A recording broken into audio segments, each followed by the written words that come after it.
Okay, so what is the difference between an LLC and an S-Corp? So in essence, both of them are an LLC on a state level. But the S-Corp is a tax election with the IRS to kind of treat you differently to help lower your taxes at the end of the year, and mostly regarding payroll taxes. So how a business owner is getting paid through the company. So the LLC is a legal entity. Anyone can have the LLC, so it does help you with protecting your personal assets. Again, but I'm not a lawyer, so I know a lot about the LLC and the S Corp, but not when maybe to go from a sole proprietor to an LLC.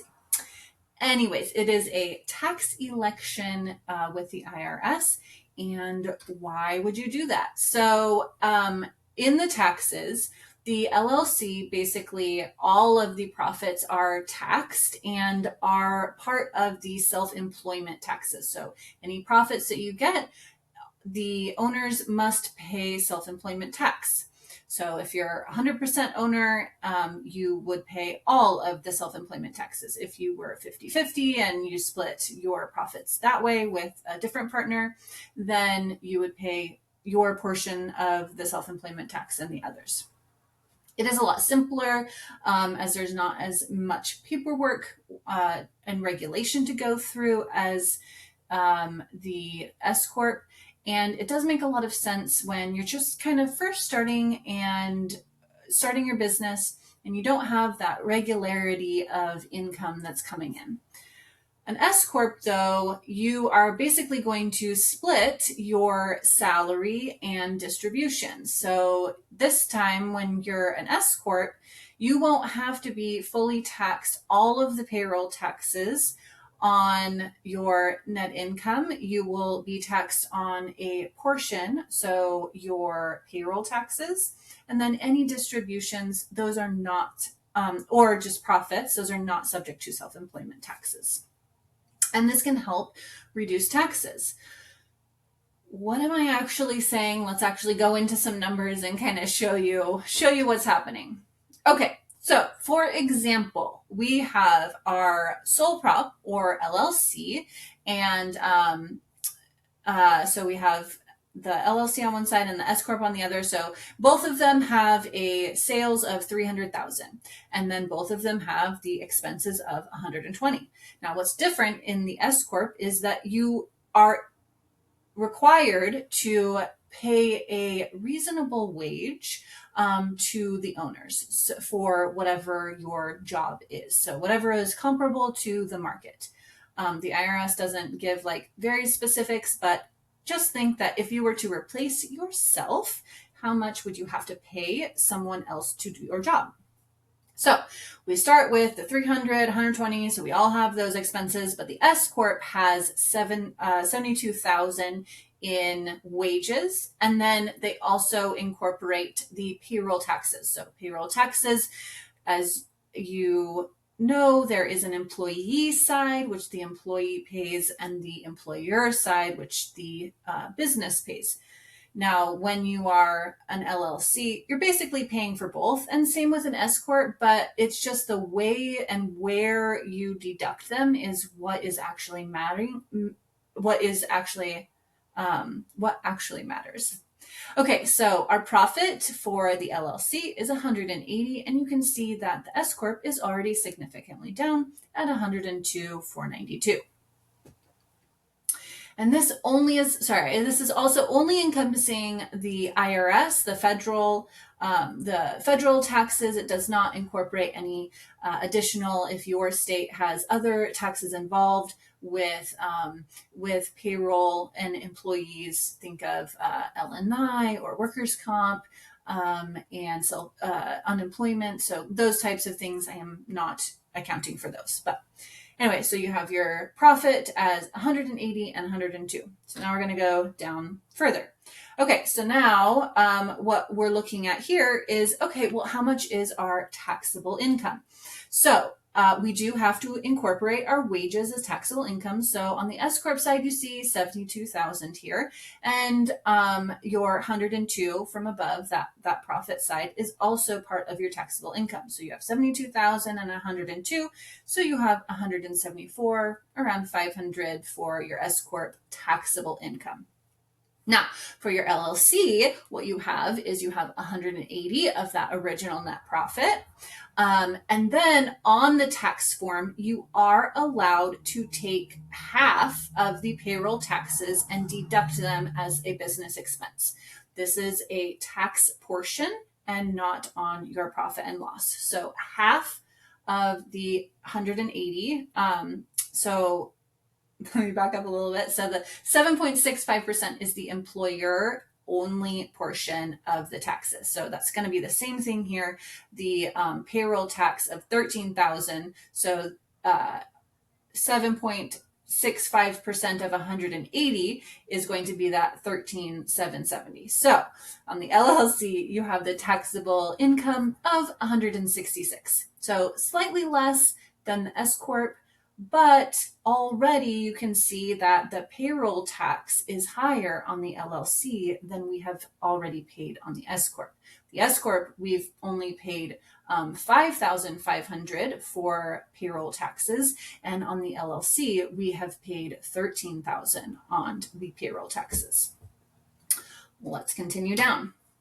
Okay, so then we incorporate all of the taxes. So a generalization is that you're going to hit about 24% of the federal taxes. So that amount is going to be, oh, you can see my mouse here.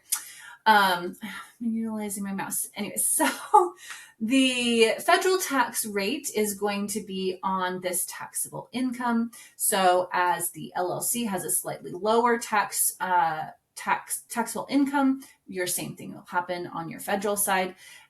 So 166,000, you're taxed at 39,895, and then on the S Corp, it's a little bit higher at 48,000 or 41,878, and that's 24% of that 174.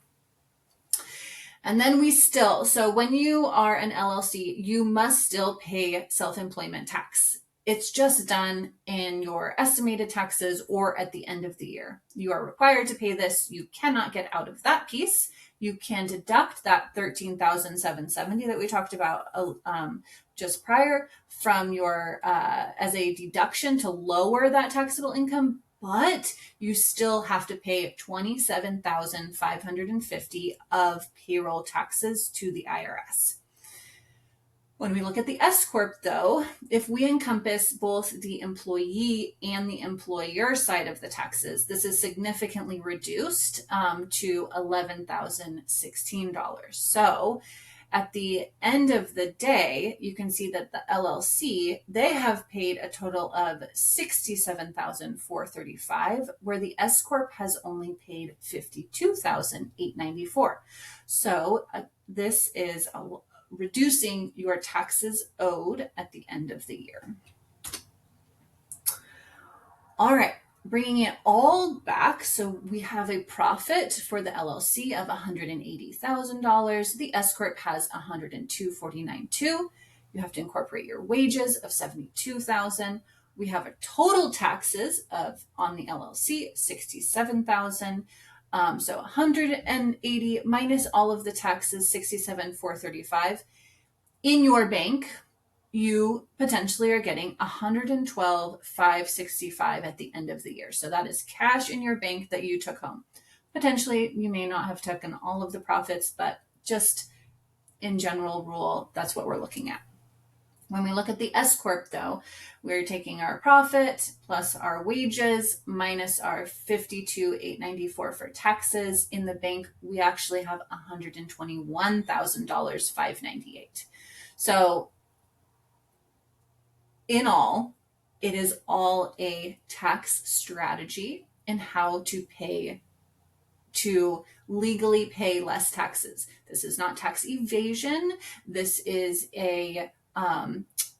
the rules that the IRS has set up that we can tax strategize to lower our tax bill. But when we are part of an S Corp, it does require more regulation and more costs. So your tax filing is going to be more potentially, depending on your accountant. You will have to have a payroll service or someone that you have hired in order to run a regular, normal payroll, just like you would with any other employee. It is really important to do this as the IRS is looking and making sure that you aren't just taking, $10,000 as your wages and the rest is distributions, because they still want their money. But you are allowed to kind of restructure things so that you are paying less money to the IRS. So it can be advantageous. Typically, people switch from an LLC over to an S Corp from around, if you're doing a net income of around $60,000 or $70,000 regularly, you can start looking at switching over to that S Corp. But you don't want to do it earlier than that, because there's really, with all of the compliance that is incorporated in having an S Corp, it doesn't make a lot of sense to transition over from an LLC to an S Corp. And there's also not flippy floppy. So you do want to choose that when you have that regular income coming in on a structured basis, that you make that S Corp election and continue on. Because then you'll just moving forward, that will now be your tax structure. I am winded. I hope you learned a lot of information, though. That was, it's going into that higher level, understanding taxes. There is a lot involved with it, but we are always here to help guide you. Look at your numbers, see if we can help in any sort of way. If you're still just not understanding it, we can break down those specific things for your case. But thank you so much for joining today, and I look forward to seeing you in the following week. I hope you have a great weekend.